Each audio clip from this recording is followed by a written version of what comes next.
If you want to change lock screen clock on a Samsung Galaxy A27, then first of all we need to open the settings. Over here in settings we're gonna scroll down a little bit and you want to go to wallpaper and style.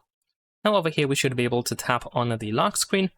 Next you can tap on the clock, and first let's begin the selection of fonts and color. So over here we can choose a different font. As you can see we have a couple of different options to choose from. You can just try to pick your favorite font.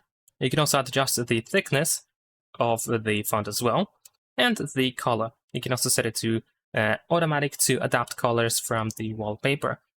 Besides that, you can go to style and you can choose one of a couple of additional styles. However, keep in mind that in some cases, for some fonts, only 2 styles are available, so you might need to change the font in order to find even more styles. There is also the weather information that we can enable, and we can move the date to be above the clock. Now, besides that, what you can also do is you can grab by any of the corners and you can resize the clock as well. So as you can see, I can make it bigger or smaller. I can also move it around as well, at least for as long as it doesn't interfere with notifications over here. And there we go.